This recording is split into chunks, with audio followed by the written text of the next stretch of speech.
Thank you everybody for joining. I think this is I want to say it's our third or fourth workshop this year.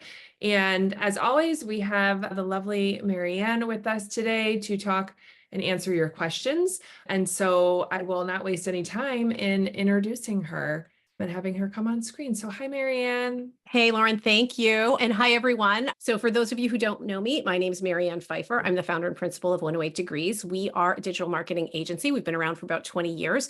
We are MailChimp Pro partners, which means we've achieved the highest level of certification you can get with MailChimp. And we are professional digital marketers. So whether it's brand or copywriting or email or all of the things related to that, including pay-per-click, social media, and all of those related things, this is what we do. We do it every day for clients. We work primarily in the small business space, working with B2B clients, as well as with nonprofit organizations and higher ed.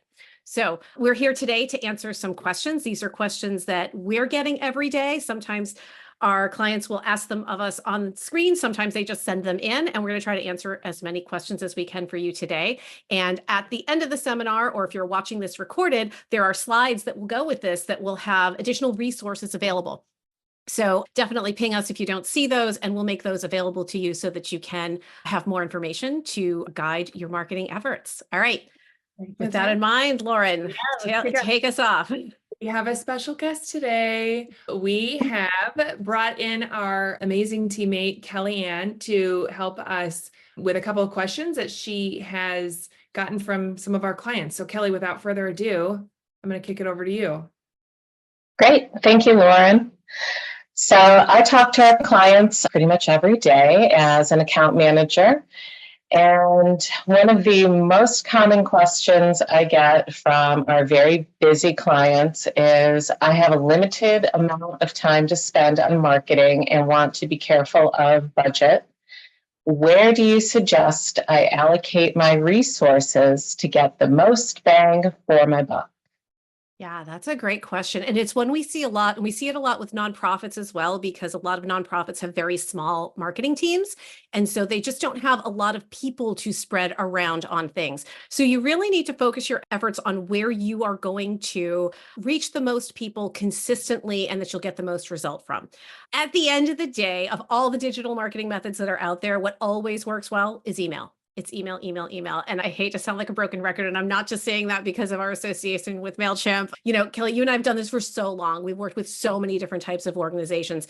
And consistently what performs well is high quality email programs. The statistics show that the ROI is like 36 to 1. For every dollar you spend on email, you will make $36 back. And again, you know, because we tend to focus on organizations like B2B marketing or nonprofits or higher ed, these are spaces where email performs very, very well and has consistently for decades. People who are in B2B functions use email every day. People that nonprofits are targeting use email every day. In higher ed, email is an absolutely required function. I find it kind of funny because, Kelly, I think you have the same thing, like your kids and my kids, they're like college age, right? So to them, email is like, why do you need email? Why don't you just use Snapchat or TikTok? But as they go through school, they start to realize, oh yeah, like adults in the real world use email. This is how adults communicate. So in terms of bang for the buck, if you're trying to reach your entire audience, email's the one place where you can really do that. Now, obviously, you're going to create email, you have to have content, right? So you have to have a great website that has great human written, not AI written content.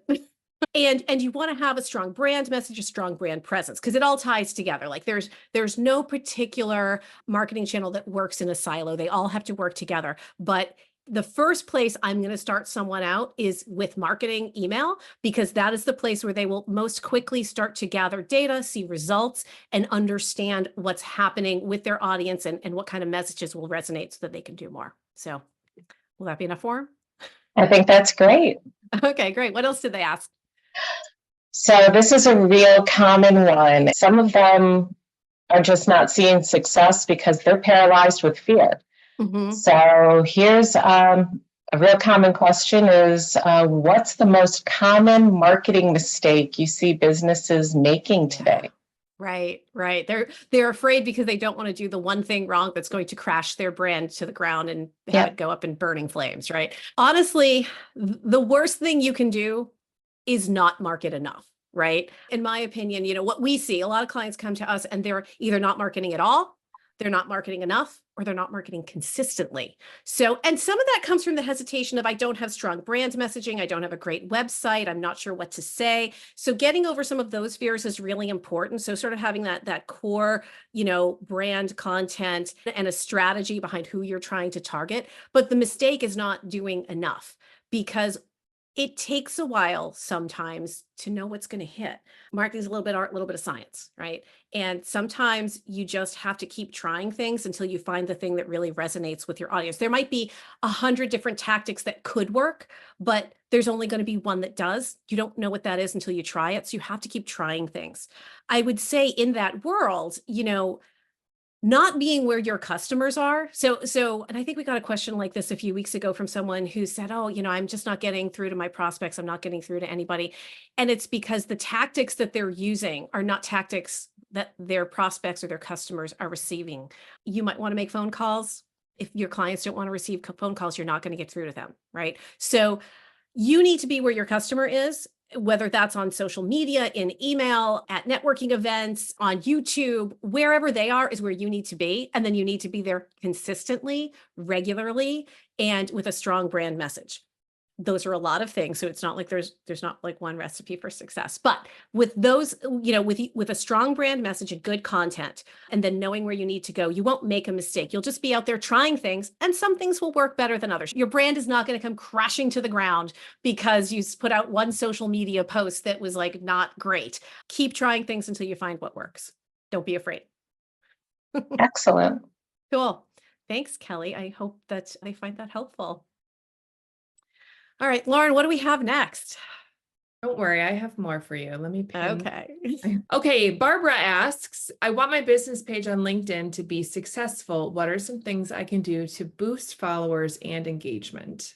Oh, okay. That's a great question. So we work in a lot of B2B. So we do work with a lot of businesses that need to use LinkedIn and want to leverage LinkedIn to be successful. And similar to the last question, consistency is really important, right? Just creating a profile and walking away isn't going to do anything. You need to make sure that you are using LinkedIn regularly and engaging with it regularly so that you can be present on the platform and have your followers find you. So for example, one of the first things I would do is say, make sure that your own profile is fleshed out and that you are inviting the connections that you make personally to the LinkedIn page that you're trying to promote, right? So that will help people relate you and your personal brand to the LinkedIn page.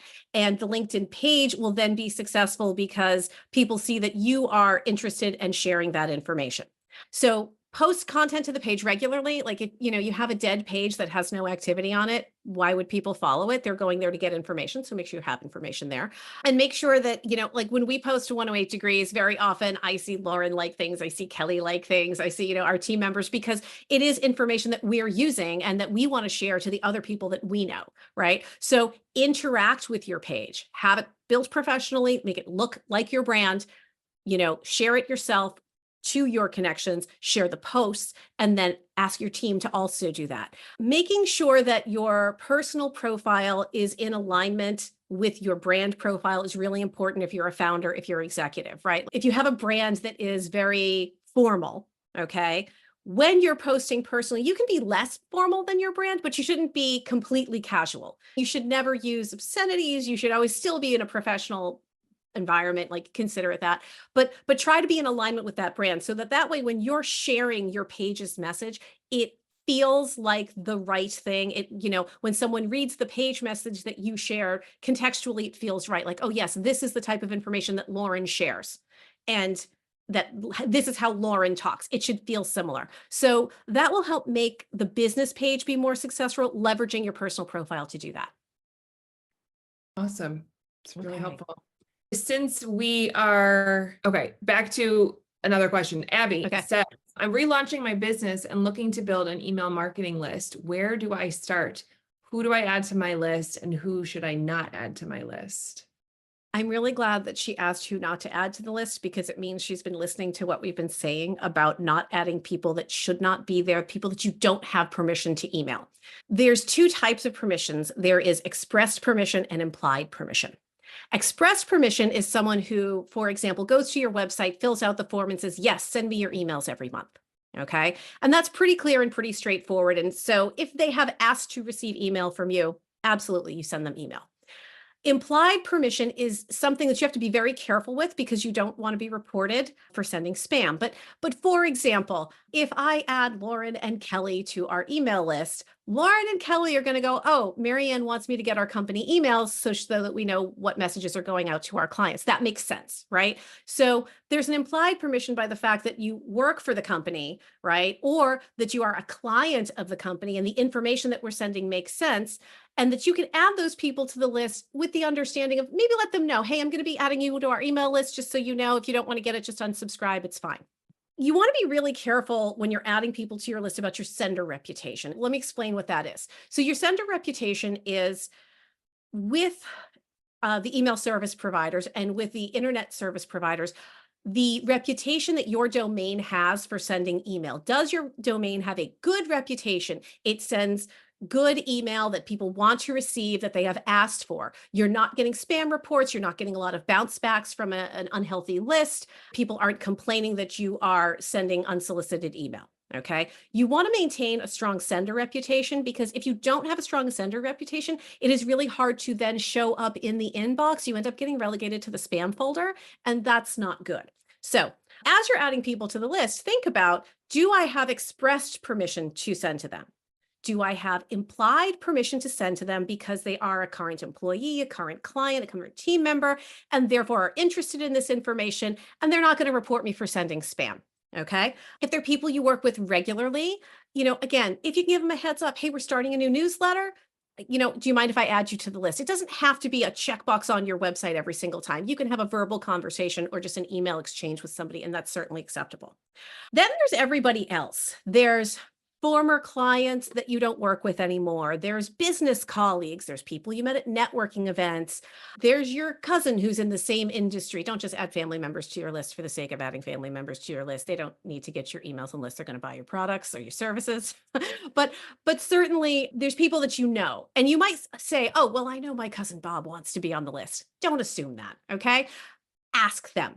Never assume permission from anyone, but you can certainly send a personal email out to people that says, hey, we're starting a new newsletter. It's going to have this kind of information in it. I thought you might be interested. Is it okay if I add you to the list? Invite them to come in. Invite people who visit your website to add onto your list. Have a little pop-up that when they get to the site, tells them what the newsletter is about so they can sign up. You can go on social media and have posts about signing up for the emails on social media so people can get information. A lot of it is understanding who you're trying to talk to and what information you have, but add the people to the list who would like to receive that information and ask permission of anyone where you don't have clear permission. Very helpful. Okay. I have one more. Do we have time? Yeah. Oh yeah, we're good. A few minutes left. Okay. Yeah. Chris asked, I've been told that I need to start building a personal brand on LinkedIn to help my business marketing efforts. Is this true? And if so, how do I begin? It's very easy for a lot of us to say, oh yeah, I need a business page on LinkedIn. I got to create a business page. My business has to send out information. A lot of us don't want to be, and I'm included in this, we don't want to be the center of attention, right? We don't want to be the person that everybody's talking to about something. But that said, if you are a founder, if you are an executive, if you're part of the leadership team in an organization, it's in a way your responsibility to be part of the company brand. Okay. And that does mean having a personal brand on LinkedIn if you're in the B2B space or in any space where LinkedIn is utilized by your target market. So yes, you do need to do it. We're at a point now because we're in digital marketing, we're creating videos, we do a lot of different types of content, we do audio content.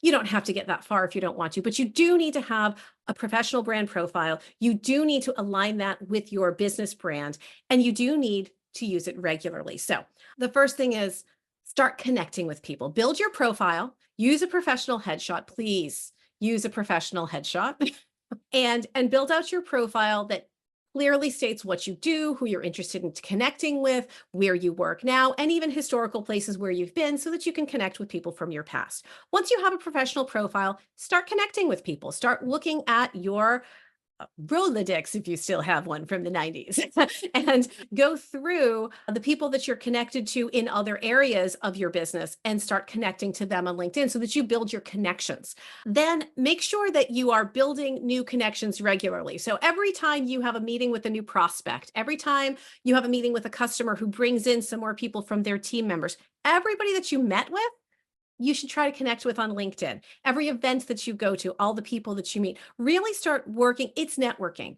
right? And networking means reaching out to the people that you meet in person and trying to build a relationship with them by building some engagement. So that's what you're trying to do with your profile. Now, it's not done with that. You actually do have to engage on the platform. If you want to show up regularly in the newsfeed, which is what you need to do as a leader in your business, you need to engage with people on the platform. What does that mean? It does mean posting for yourself. And again, as we talked about earlier, that could mean just sharing some of the company posts that are going out and saying, hey, this is great information. People should take a look at this. But it's also engaging with the people you know. It's commenting on their posts. It's asking them questions. It might be tagging them in some of your posts. Maybe you go to an event, maybe you go to an industry trade show and you meet some people there and you find a great article that's related to the conference you were at and you share it, tag a few of those people and say, hey, would love to get your thoughts on this. Do you think this is blah, blah, blah, right? Engage on the platform, be a participant. You don't have to be there every day. You don't have to be there 5 days a week, 3 hours a day. Set some times, block it like you would block a meeting.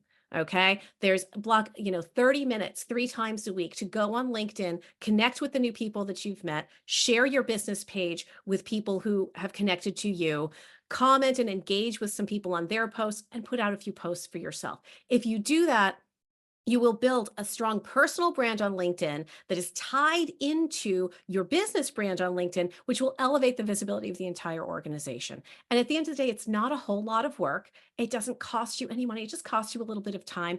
And overall, what it does is it really does help the brand to stand out to the people you're trying to reach out to. Brilliant.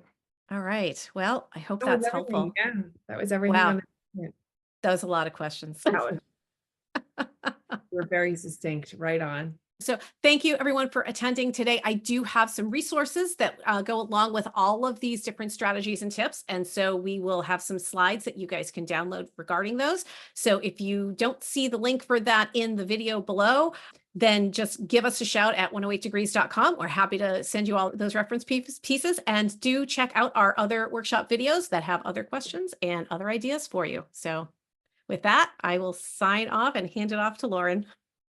Hey, thank you so much, everybody.